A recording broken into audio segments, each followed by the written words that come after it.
growing atau enggak gitu ya. Jadi ini dua ya faktor terpenting dari makroekonomi. Yang ketiga itu suku bunga ya, alias interest rate. Interest rate itu ya teman-teman bisa baca sini ya. Nah suku bunga itu apa ya? Suku bunga itu tingkat bunga yang harus dibayar. Ya misal gue pinjam 100 juta ke bank gitu ya. Berarti kalau suku bunga 5%, ya berarti gue harus bayar 5 juta ke bank ya. Atau di saat kalian itu menerima ya, lu invest ya ke bonds dan sebagainya, suku bunganya itu 5%, berarti kalau gue investasi 100 juta dengan suku bunga 5% ya, dengan bunga 5%, maka gue mendapatkan 105 juta atau gue mendapatkan 5 juta kayak gitu ya. Jadi itu suku bunga gitu ya. Dan suku bunga itu biasanya diatur sama central banks ya. Jadi central banks ini penting banget ya. Central banks dan pemerintah ya, ini dua entitas yang terpisah. Pemerintah itu nggak bisa mengendalikan suku bunga, cuma bisa central banks, alias kalau bisa di Amerika nama itu the Fed ya, the Federal Reserve ya. Per video ini di shoot kalau kalian tahu nama itu Jerome Powell yang mengendalikan gitu ya.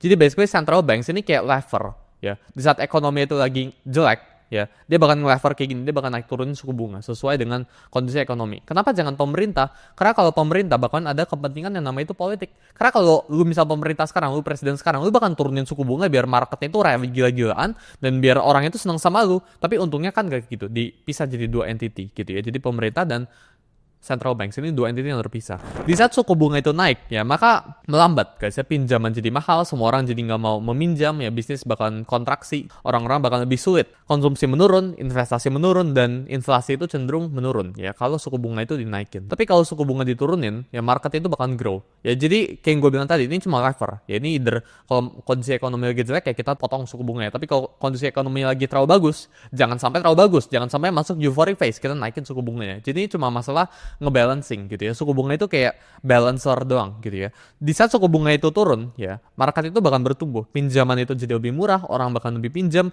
bisnis bakal grow ya, orang-orang bakal mencoba buat bisnis gitu ya, konsumsi bakal naik, investasi bakalan meningkat, liquidity itu mengalir ke risk on assets kita ngomong, karena orang mulai berani mengambil resiko. Kenapa? Karena bunga di bank itu sangat kecil gitu ya. Nah ini contohnya, ini BI ya, Bank Indonesia ya. Jadi ini data yang kalian actually bisa cek di Trading Economics ya. Bunga awannya itu misal 6% turun ke 4,5% ya, atau turun ke 4%.